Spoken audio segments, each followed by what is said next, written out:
Welcome students. Financial management के concept में आज हम बात करेंगे मीनिंग ऑफ कैपिटल स्ट्रक्चर, यानी कि कैपिटल स्ट्रक्चर का क्या मीनिंग होता है। कैपिटल स्ट्रक्चर अगर देखा जाए तो बेसिकली कैपिटल को बांटना। कैपिटल कहाँ से फर्म लाती है, कौन कौन से सोर्सेज से लाती है फर्म कैपिटल को, यानी कि फंड्स को कौन कौन से एरिया से लाती है, इस चीज़ का पता लगाने के लिए कैपिटल स्ट्रक्चर को देखा जाता है। यानी कि कैपिटल कहाँ कहाँ से आई है और एक ओवरऑल ऑपरेशन और ग्रोथ यहाँ पे देखे जाते हैं कि कहाँ कहाँ से कंपनी ने फाइनेंस करा है, कहाँ से कंपनी के पास पैसा है, खुद का फंड है, ओनर फंड है या फिर बोरोइंग फंड है। यानी कि खुद के पास जो पैसा है, घर का पैसा, ओनर फंड या फिर बोरोइंग फंड यानी कि बाहर का पैसा है। So capital structure, the capital structure is how a firm finance it's overall operations and growth by using different sources of fund. Company किस तरीके से फंड का यूज़ करके अलग अलग जगह से फंड लाती है, जैसे बाहर से या फिर खुद के पास से, अपनी ग्रोथ करती है, अपने बिजनेस में लगाती है और अपने बिजनेस के ऑपरेशंस को डन करती है।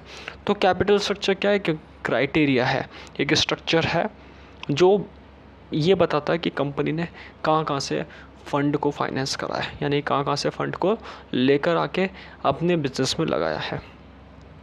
So the capital structure is how firm finance it's overall operations, यानी कि कंपनी अपने ओवरऑल बिजनेस ऑपरेशन में कैसे फर्म के अंदर पैसा लगाती है और ग्रोथ करती है, and growth by using different sources of fund, growth करने का काम करती है।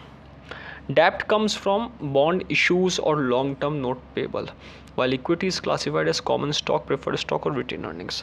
अब डेप्ट कहाँ से आता है? डेप्ट करती कंपनी डिबेंचर्स, बॉन्ड्स, इन चीज़ों को इशू करके, लॉन्ग टर्म बोरिंग्स को इशू करके, लॉन्ग टर्म नोट पेबल को इशू करके। तो इन चीज़ों को जब इशू करती कंपनी तो इससे कंपनी के पास आता है डेप्ट, यानी कि कर्जा। इस कर्जे को लेकर कंपनी बाद में प्रॉफिट करके लोगों को देती है, जिन जिन जगह से उन्होंने कर्जा लिया है वहाँ से वो सारा पे करती है। इक्विटी की देखा जाए तो इक्विटी में क्या क्या आता है? कॉमन स्टॉक, प्रेफर्ड स्टॉक और रिटेन अर्निंग। कॉमन स्टॉक मतलब कॉमनली उन्होंने शेयर्स, डिबेंचर्स के अलावा सिक्योरिटीज़ जो इशू करी है, या फिर रिटेन अर्निंग मतलब फ्यूचर की रिजर्व रखे हैं। कंपनी के पास जितने भी आते हैं सारे उनकी इक्विटी होती है। इक्विटी यानी कि उनकी खुद का ओनर का पैसा, खुद का ओनरशिप का पैसा।